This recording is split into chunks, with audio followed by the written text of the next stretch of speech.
WBJEE 2025-এর ত্রিকোণমিতির এইটা একটা PYQ। এই প্রশ্নটাতে বলেছে এবির ভ্যালুটা 0 থেকে 3 এর মধ্যে and the equation x² + 4 + 3 cos ax + b = 2x has real solution. বলছে এই ইকুয়েশনটার বাস্তব সমাধান আছে। Then the value of a + b, a + b এর ভ্যালুটা বের করতে হবে। তো এখানে যে ইকুয়েশনটা দিয়ে আছে সেটা হচ্ছে, এবার এই ইকুয়েশনটাকে লেখা যাবে x² - 2x, এই 2xটাকে বাঁ দিকে করে নিলাম, আর 4কে ভেঙে লিখতেছি 1 + 3, তারপর প্লাস 3 cos ax + b = 0। এবার দেখো x² - 2x + 1, এইটাকে লিখব x - 1 তার হোল স্কোয়ার,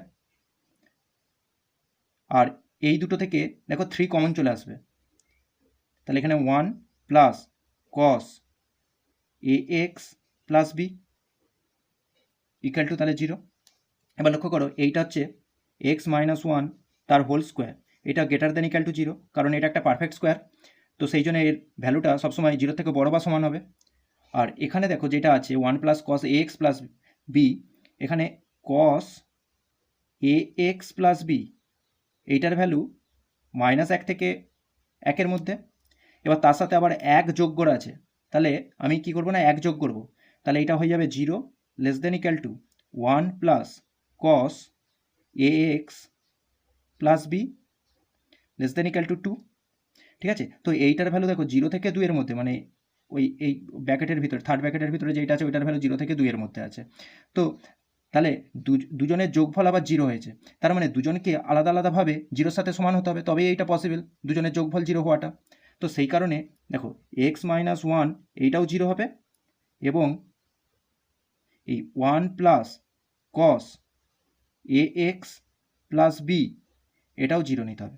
তাহলে এখান থেকে পেয়ে যাচ্ছি x = 1, আর এখানে x এর ভ্যালুটা 1 বস করে দেবো, তাহলে পেয়ে যাবো এই 1টাকে ডান দিকে পাঠিয়ে দেবো, তাহলে এটা cos a × 1 + b = -1। ঠিক আছে, এই 1টাকে ডান দিকে পাঠালাম, আর এখানে এই যে x এর ভ্যালু 1 বেরিয়েছিল এটা এখানে বস করে দিয়েছি, তাহলে এখান থেকে পাচ্ছি দেখো cos a + b = cos 2n + 1 পাই। ঠিক আছে, cos পাইয়ের অড মাল্টিপিলে ভ্যালুগুলো -1 হয়, সেই জন্য এইভাবে লিখব। অতএব এখান থেকে দেখো a + b পেয়ে যাচ্ছি 2n + 1 পাই। ঠিক আছে, এবার দেখো a হচ্ছে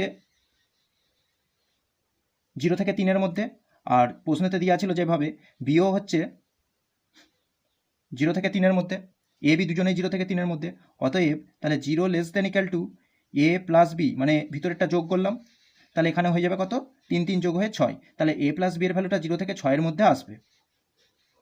ঠিক আছে, এবার দেখো আমি তাহলে n এর মানগুলো, n এখানে পূর্ণ সংখ্যা, n এর মানগুলো বস করি দেখবো এখান থেকে।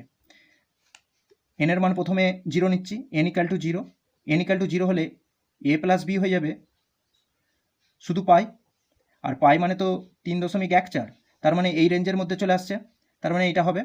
আবার n = যদি 1 নিই, তাহলে a + b এর ভ্যালুটা আসছে, এখানে দেখো 1 বসি, দেখো এটা তাহলে হচ্ছে 3 পাই। 3 পাইয়ের ভ্যালু কিন্তু 9 পয়েন্ট সামথিং আসবে, 9 পয়েন্ট সামথিং, তাই না? 3 পাইয়ের ভ্যালু মানে 3 গুণিত, এটা মানে কি হবে না 3 গুণিত 3.14, তো এটা 9-এর থেকে বড় হয়ে যাবে, তাহলে এই রেঞ্জের মধ্যে আসছে না, তার মানে আর n এর মান 1-এর থেকে আর বড় হতে পারবে না। ঠিক আছে, 1-ও নেওয়া যাবে না, 1-এর থেকে বড়ও নেওয়া যাবে না। ঠিক আছে, আর একবার n এর মানটা -1 বস করে দিচ্ছি, n = -1, তাহলে a + b আসবে -পাই আসবে।